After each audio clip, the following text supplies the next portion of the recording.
Amigos queridos, amanhece. Uma manhã de luz surge em nossas vidas, convidativa a reflexões constantes. Que este seja um dia pleno de oportunidades felizes, para que, pacificados, possamos elevar o nosso pensamento a Jesus, nosso bom e amado Mestre, e sentir a Sua presença em nossas vidas. E o convite constante que ressoa em nossos corações, quando Jesus nos convida a ir termos com Ele. No vinde a mim, vós que estáis cansados, oprimidos, sofridos, desvalidos. Que o caminho traçado por Jesus é um caminho de esperança, é um caminho de paz, é o caminho do bem e da verdade. Ensina-nos, Senhor, a servir, sem perguntar a quem ou até quando, para que a nossa existência na terra seja pautada no trabalho do bem constante. Amigos espirituais que aqui presentes estão, responsáveis por todos nós, possam encontrar ressonância em nossos corações, sentimentos brandos e pensamentos claros, para que todos nós, reunidos em Seu nome, possamos nos sentir dignos de estarmos trabalhando, aprendendo a servir. Obrigada, amigos queridos, obrigada, Senhor Jesus, e que assim seja, Mestre.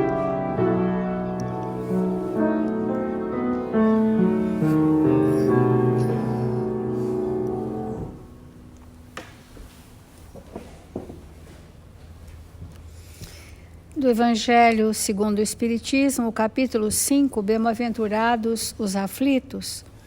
E dentro das aflições terrenas nós estamos vendo o mal e o remédio.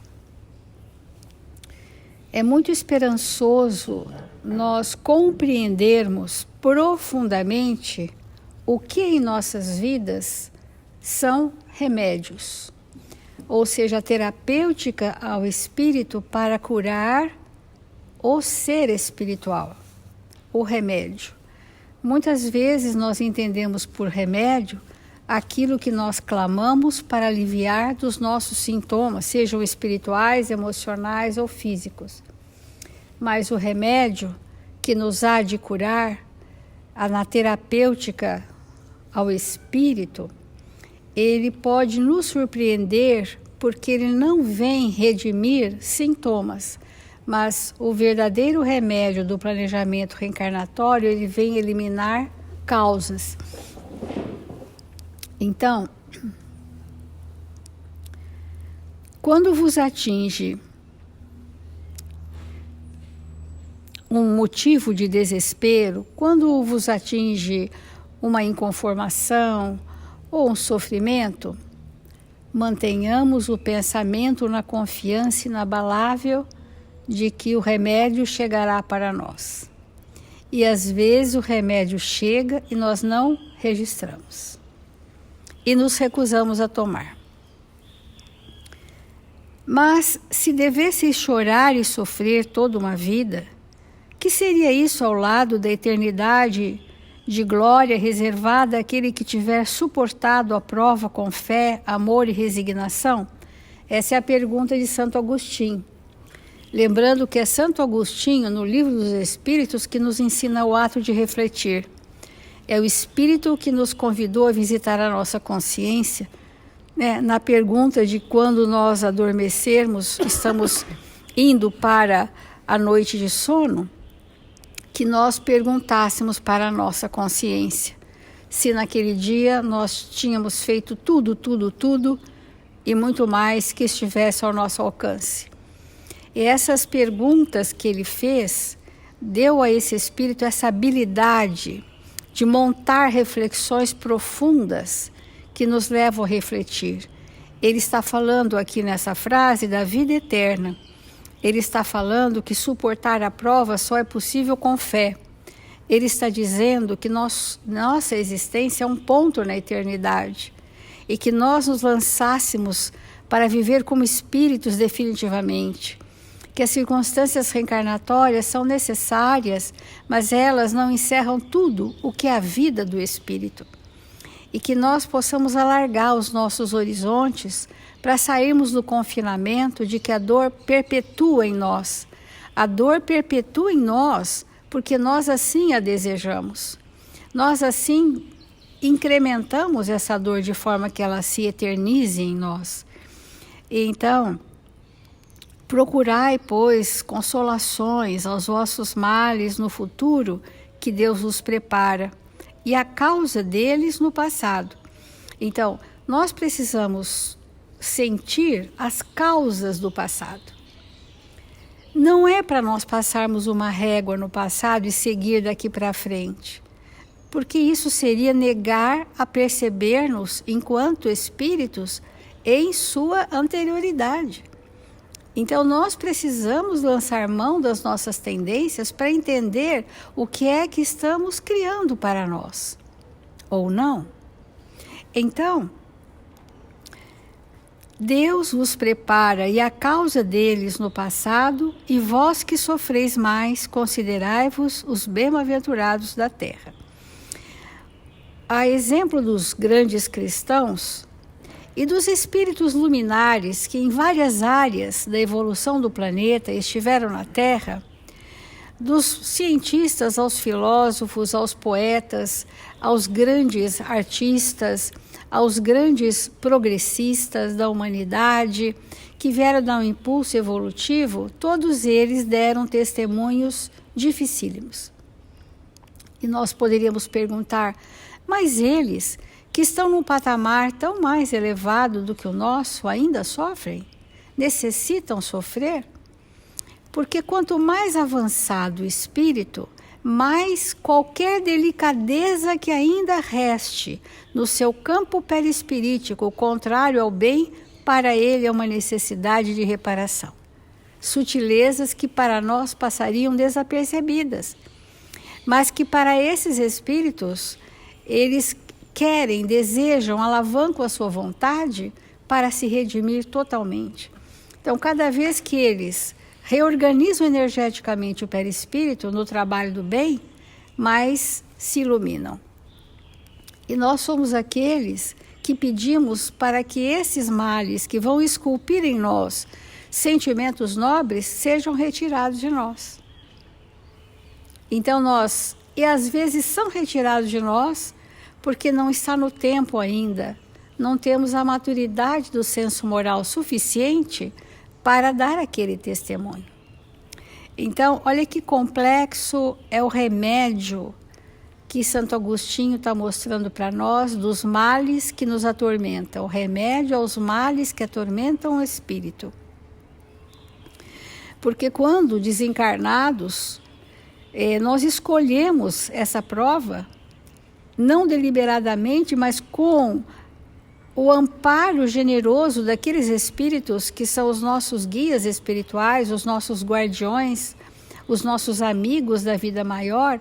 Esses espíritos acionaram a nossa consciência e nos mostraram da oportunidade de passarmos pelo que estamos passando, e nós aceitamos, nós acreditamos, e nós nos acreditávamos também fortalecidos para a superação, para suportar. E se isso tudo nos aconteceu no mundo espiritual, enquanto estávamos sendo preparados para essa existência, por que agora nos desesperamos com aquilo que nós já sabíamos que precisaríamos passar? Já sabíamos. Por que nós, então, sofremos desesperadamente por aquilo que é uma necessidade de passar? Aí nós perguntamos, mas há atenuantes, e o atenuante também é o remédio. Quais atenuantes eu posso ter na minha vida? Eu terei atenuantes quanto mais reta for minha conduta e quanto mais a consciência, através do dever cumprido, sinalizar o bem em mim. Então, o espírito que tem o dever retamente cumprido, ele necessariamente está atenuando as suas provas, né?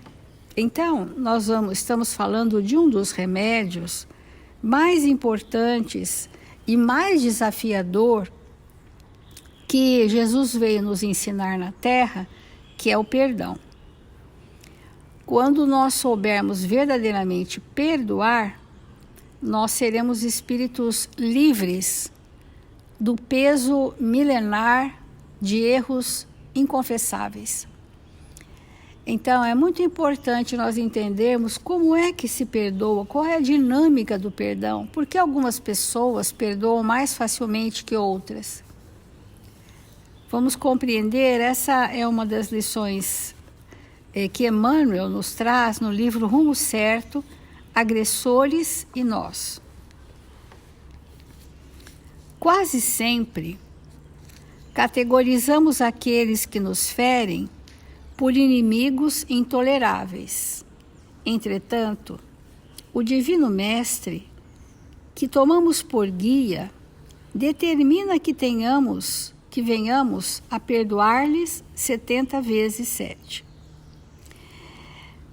Quanto mais nós temos aversão pelo pretenso inimigo, maior é a nossa responsabilidade pela dor que lhe causamos.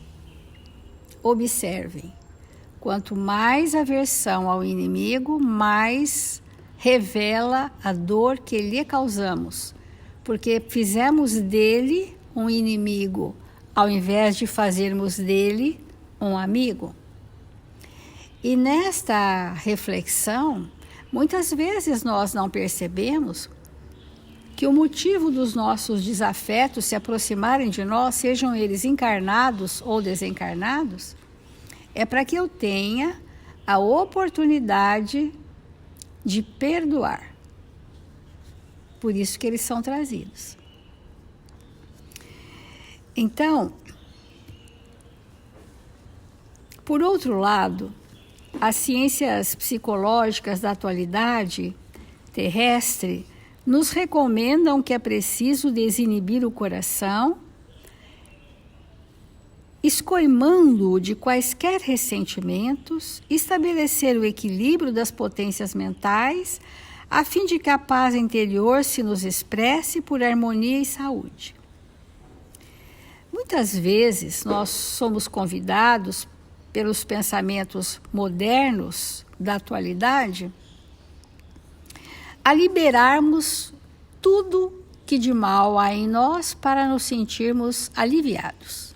E foram sendo desenvolvidas técnicas para que a pessoa passasse por catarses, por liberações emocionais fortes, e ela teria, ao final disso, uma falsa sensação de alívio. Pus para fora, mas ninguém põe para fora perispírito lesado. Nós podemos pôr para fora emoções doentes que vão durar alguns minutos ou dias, mas a predisposição do meu perispírito, eu é que preciso me ajustar, e ninguém tem como fazer isso por mim. Então, nós estamos sendo convidados pela moral social, que são os usos e costumes de uma época, a vivermos livres dos nossos males. Como? Pelos caminhos das ilusões. E, via de regra, esses caminhos anestesiam a nossa consciência. E nós estamos com uma ideia falsa de bem-estar, mas que não tem estabilidade no nosso íntimo. Então, nós estamos falando do perdão como remédio e como que os espíritos nos conduzem a esse estado de profunda indulgência que vem a ser o perdão. Como, porém, executar semelhante feito? Como que o espírito vai perdoar? Compreendendo-se que o entendimento, não é fruto de meras afirmativas labiais, que é o que a Ana tem falado do entendimento, da compreensão. Se nós não tivermos profundo entendimento da verdade, isso não se fará com meras repetições verbais, que nós já conhecemos como mensagens, como alentos, que também são bons temporariamente, né? Então, o entendimento não é fruto de meras afirmativas labiais. Reconhecemos que o perdão verdadeiro exige operações profundas nas estruturas da consciência, diz Emmanuel. Então, quando nós lesamos alguém, magoamos, humilhamos, agredimos, traímos, enfim, lesamos alguém, naquele momento em que eu pratico essa ação, imediatamente eu leso a mim mesma. Ninguém faz com o outro o que não fez em si em primeiro lugar. Eu causo lesões de desequilíbrios no meu campo emocional e no meu perispírito em decorrência, mas eu não percebo. Eu não percebo porque eu estou no estado de consciência torporoso. Eu não percebo o quanto eu te feri, nem o quanto eu me lesei. Eu não percebo.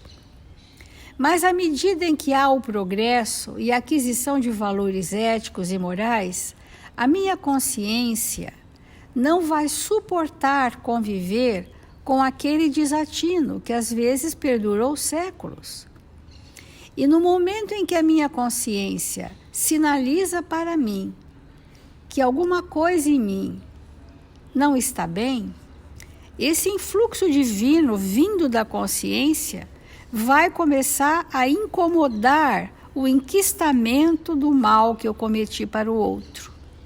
Vai desacomodar, vai me trazer angústias, e quando isso começar a me incomodar de uma forma superlativa, significa que eu já tenho conflito sobre o mal que eu pratico. Olha que benção.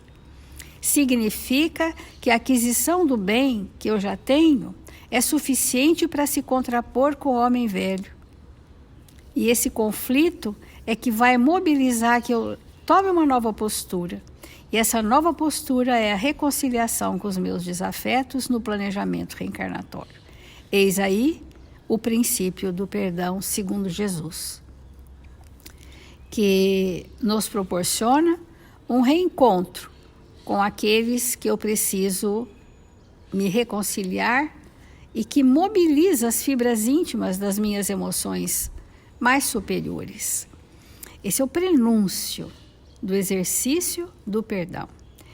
Então, o quanto nós temos que alimentar-nos de forças morais, de hábitos espirituais, de deveres ligados ao trabalho intenso, para que eu acorde a mim mesma e tenha força para me contrapor com o lado das más tendências. E quando eu perceber o desafeto, eu vou sentir, eu vou retratar, reparar o mal que eu lhe fiz. E não o contrário. Você vai me reparar o mal que você me fez. É o inverso. Se eu tenho desafeto, eu preciso saber, eu provoquei. O que em mim colaborou para a dor do outro, que hoje ele se vinga. Ele quer revidar, mas se alguém quer revidar é porque eu fiz um grande mal. Então o perdão começa em nós reconhecermos em nós a predisposição doente. Porque às vezes nós oramos pelos nossos desafetos, e isso é valoroso, como se ele fosse só o doente e eu tivesse como vítima. Oremos por nós mesmos para que nós tenhamos força de estruturar um estado mais harmonizado com o bem, com a verdade, de termos esse entendimento que a doutrina espírita nos traz, para que a gente possa ter forças de fazer o bem para ele. Esse é o perdão. É eu fazer para o outro todo o bem que eu não pude fazer porque não tinha recursos, para que o bem que eu faça para o outro seja o lenitivo, o bálsamo que vai ungir as feridas da alma, para que aquele ser se cure através dos meus sentimentos. Esse é o exercício do perdão. E aí começa a reconciliação para nós caminharmos 1000 passos, 2000 passos e por toda a eternidade. Então vamos refletir sobre isso.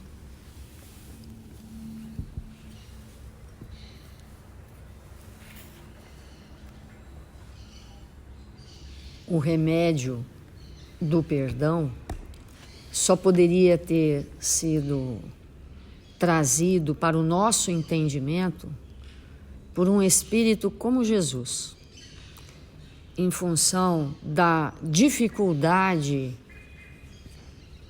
que isso significa para nós no momento evolutivo que nós nos encontramos, que nem sempre estamos desejosos de nos desfazer de situações difíceis que nos alcançam.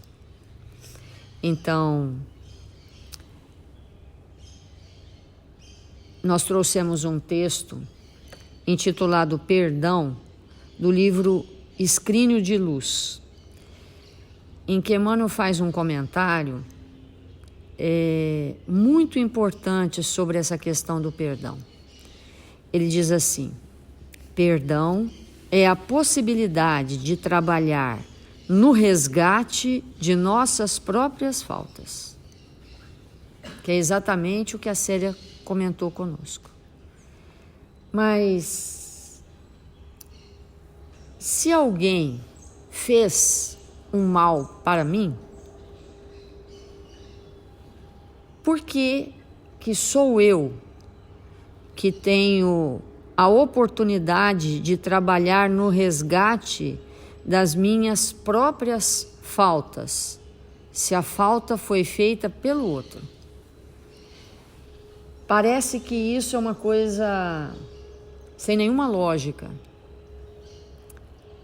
É difícil nós entendermos esse raciocínio, porque ele não é algo pronto dentro de nós. Então vamos compreender o que esses espíritos estão nos trazendo. Para que alguém me ofenda, eu tenho que aceitar a ofensa. Para que alguém me magoe, é necessário que eu me melindre. Para que alguém cause um mal em mim, é necessário que eu entre em ressonância com o mal do outro. Porque se nós formos espíritos benevolentes, o mal do outro é instantaneamente compreendido por nós. Compreendido como um estado de loucura, que muitas vezes nós adentramos, compreendido como uma infantilidade, porque a grande maioria dos espíritos na humanidade são espíritos infantilizados. Nós vamos compreender que o outro teve aquela atitude porque ele não sabe o que nós já sabemos, e assim por diante. Então, se eu me deixo ofender, se eu não possuo valores para contrapor aquela situação difícil, o que acontece quando o outro pratica um mal que me atinge? Eu me contraponho a ele. Eu começo, dentro de mim, em primeira instância, a maldizer, a também ofender, a entrar no mesmo patamar, na mesma ressonância do mal que há no outro. E é nesse contexto que o perdão é essa possibilidade de trabalhar no resgate das nossas próprias faltas. Por quê? Quando você pratica um mal e eu não compreendo e adentro nesse mal, eu cometo falhas. Eu falho na minha forma de relacionar com você. Existe uma falha. Então, o perdão é esse estado íntimo que nos possibilita de olhar para nós mesmos, como a Célia colocou, e observarmos o que emana de mim, que estimula no outro o seu desatino. É evidente que o outro pode se desatinar independente das minhas vibrações. Mas é necessário que eu vasculhe na minha intimidade se eu não estou provocando aquele mal.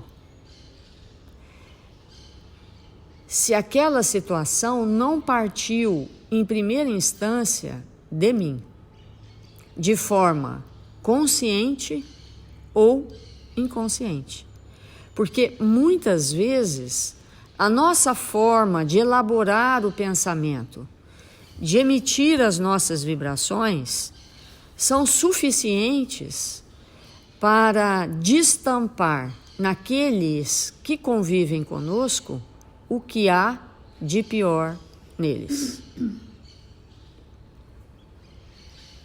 Então, investigar profundamente isso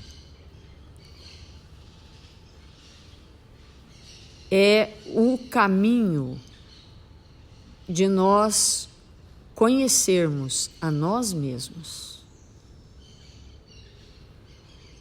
Então, quando eu me magoo com alguém, é necessário que eu tenha um tempo de introspecção para analisar com profundidade o que aquilo significa para mim. Qual é o significado? E dessa maneira, nós vamos estabelecendo momentos na nossa intimidade em que vamos buscando o amparo dos amigos espirituais para, ao nos perceber, aproveitar aqueles momentos para nos libertar através do perdão.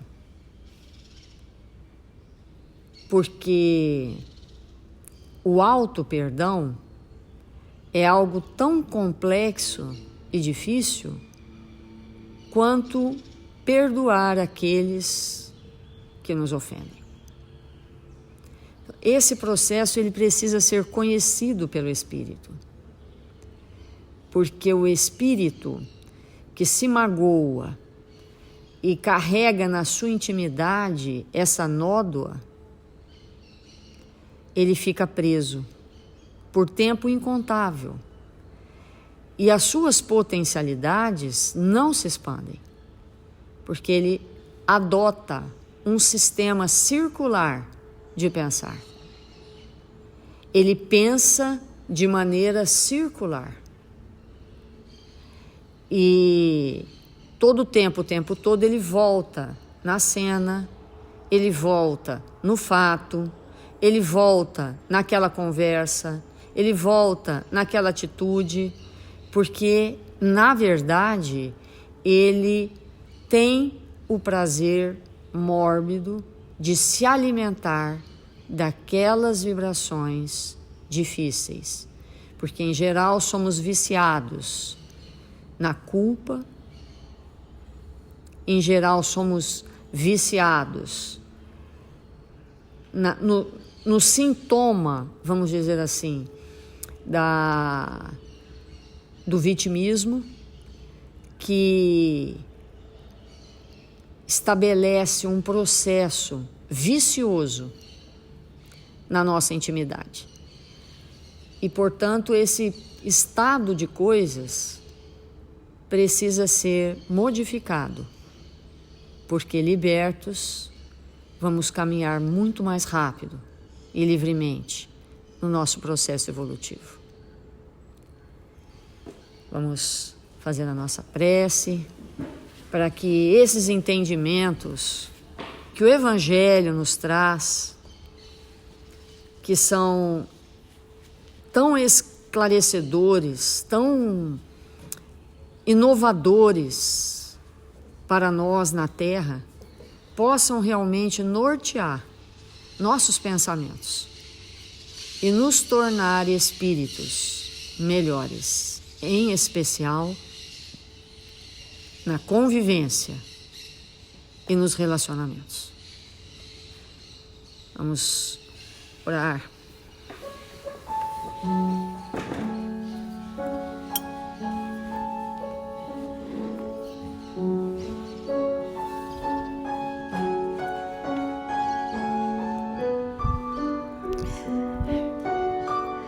Senhor Jesus, divino amigo das nossas vidas, quanta alegria, Senhor, de estarmos aqui orando, te buscando a presença. Quanta alegria, Senhor, nos alimentarmos da verdade de vida eterna.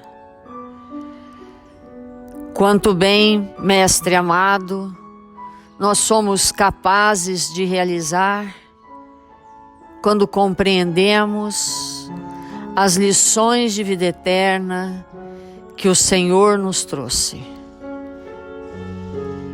Ampara-nos e fortalece-nos, socorre-nos o ânimo e permite, Senhor, que possamos estar em Seu nome, vinculados ao Seu coração, para que nesse momento tão importante da nossa vida, possamos nos tornar espíritos lúcidos, amorosos, cumpridores dos nossos deveres, das nossas tarefas. Que nós sejamos aqueles a oferecer para todos que nos buscam o que temos de melhor, Senhor. E com isso, expandir os sentimentos de amor, de caridade, de justiça em nós. Rogamos ao Seu coração amoroso, Mestre, que possa envolver com todo amor nossos irmãos registrados nos cadernos de vibração da nossa casa. Que estes mensageiros, espíritos benfeitores, possam visitar os leitos, os lares, nossos irmãos necessitados de luz e de amparo, para que eles sejam socorridos nesta hora com medicamentos espirituais e com isso se fortalecerem. E nós outros, Senhor, rogamos a Ismael, este espírito que Jesus elegeu para cuidar desta nação, que possa nos abençoar, nos fortalecer para os embates, nos convidar para o trabalho, para que possamos executar as nossas tarefas mínimas com bom ânimo e com alegria. E com isso, Senhor, nos tornarmos fiéis servidores do seu amor, tornando esta pátria a pátria do Evangelho, como está destinada. Que o Senhor nos abençoe, hoje e sempre.